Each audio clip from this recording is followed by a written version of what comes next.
are out today. Team Sky in Adelaide. This is this morning. Someone said, how the hell did this happen? Chris Froome, Ian Stannard, Geraint Thomas. Chris Froome there, out the saddle in the blue jersey. And this is Norton Summit. Let's see, how did this happen? Alright, so I like to do videos that my viewers request. So if you've got any video requests, let us know down below. Someone said, Froome is in Adelaide apparently. Have you found him yet? See, the person planning to see this in the red car here, just overtaken it. This is Tim Kerrison in the car. And I'm just chasing up back up to him. There's a lady in the bottom of Norton Summit had a broken spoke. That's cycling maven on the left there. Mark from Western Australia, who was out as well. So I caught up to the lads. There's a lady with a broken spoke at Norton Summit, and I seen her when I went up. Came back down, she's still there, so I helped her fix the spoke a bit. And then I was going back down, and the lads rolled around the corner. So I said, oh, cool, get some bit of footage for the viewers. You ask, you shall receive. So here I have the GoPro on. This is the GoPro Hero 4 Black, 60 frames per second, 1080. It's a bit shaky, isn't it? Let's see if we can stabilize it later on. You got any stabilization tips? Let me know. We have, yeah, so Chris, Geraint, Mark Ferguson on the left in the cycling maven, and Ian Stannard far left, top far left. And look at the pedaling cadence here. It's not really spinning. These guys just talking, just sort of warming up, you know, just cruising around, just cruising, doing it easy, just talking. Probably doing about 270 watts here. Freely could keep up at this point, based on her wattage. They're just going it easy. So what happens, what you find is when power goes up, when your power goes up, then your cadence needs to match that. Because when your peak muscular force increases, then your fatigue metabolites will increase as well.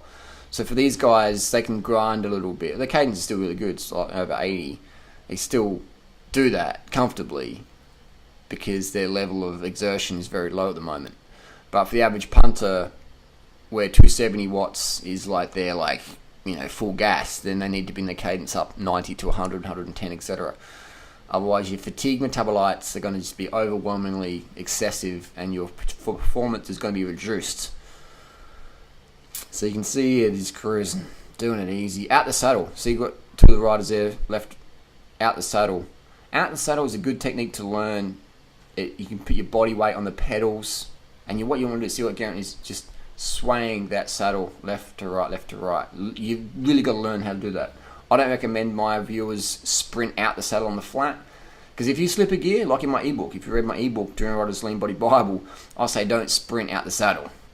Because if you're a noob and you slip a gear, boom, you're going to fucking face plant that motherfucking tarmac. So I would say if you want to accelerate in the saddle, shift it into an easy gear, bring your revs up to 130, do a Mark Cavendish or a Froome even. So when Chris Froome attacks, a lot of time it's in the saddle. Drops it down to easy gear, up the road, 130 cadence, 800 watts, 1000 watts, whatever. But you're better off sprinting, accelerating in the saddle, unless it's a really steep climb. But you can see here, just doing it easy. So their cadence is always going to be higher than the average person they're passing. Does that answer your question? If you've got any questions, let us know. I don't even know what you guys want to know. You know, I just do videos and questions. What you write down below, that's what I do. All right, you're my boss. Let us know what you want to see. I mean, I don't know what you want to see anymore. Someone said, want to see Chris Froome. I'm like, all right, here we go. Some footage of the boys here cruising up the road. If you've got any questions, if I see these guys out again, I'll ask them. They're pretty approachable. They're quite professional in their PR, so it's good. There's Chris was friendly, Geraint was friendly, Ian's friendly. They know me as the banana man on the bamboo bike. They're approachable guys, and that's good. That's good for the sport. They're good ambassadors for professional cycling. These three, in that, you know, is good, because cycling's a sport where you get to mingle with the fans, and it's good to be down to earth. It's just good. Share your knowledge. So you see the cadence is all pretty same amongst the three. And you can see that pedaling technique. And Geraint there, the closest to the camera, the white shoes, white socks, just scraping the mud off the pedal. So even though they're pedaling at a pretty low wattage relative to their threshold, they're still exercising good cadence, good pedaling technique. Good technique. If the wattage went up to 500, then you'd see Chris Froome's cadence being up to 100, 110. Definitely. So you can see the hips there, not much rocking going on. Seat height looks pretty good, doesn't it? I'm not an expert on seat height. It's one thing I'm not an expert on, but it looks pretty fucking good. The black Pinarello F8s, the new ones. Uncle Chester, he wasn't out this morning, but Uncle Chester was sleeping in apparently. Yeah, I think he's keen to go out with the lads at some point. Another point, Norton Summer.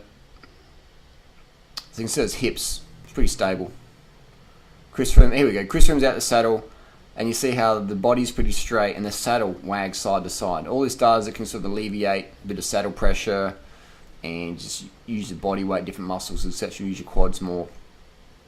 Now we go out the saddle again. The seat, look at that seat left to right. The bike's not going to flip over, so this is a good practice to do. You want to be able to climb like this, out the saddle, uses different muscle groups, and alleviates the pressure. Alright, this is pretty safe to do. If your chain does slip, you're not really going to be crashing because you're going pretty cash. And there we go. What else? What do you want to see down just this week? What questions you got for Chris or any of the lads? Yeah, Ian, Garrett, let us know down below. Norton Summit, mate. Legendary. Legendary is Ian there. He's got the red Hope hubs on there. I've got some Hope hubs. They're pretty good. Their fan was asking, one of those red hubs Ian's got there, the Hope. They might be Pro 4s or something, but I've got a pair of Hope hubs. So I first used Hope back in 2000 when I was in England. I've got a pair of cheap brand new ones that are pretty good. Nice colours. Ian looks like he's lost a lot of weight, hasn't he? He's fucking leaned up. But these boys make it look easy, aren't they? They make it look easy. Let us know down below what questions you got. See you soon.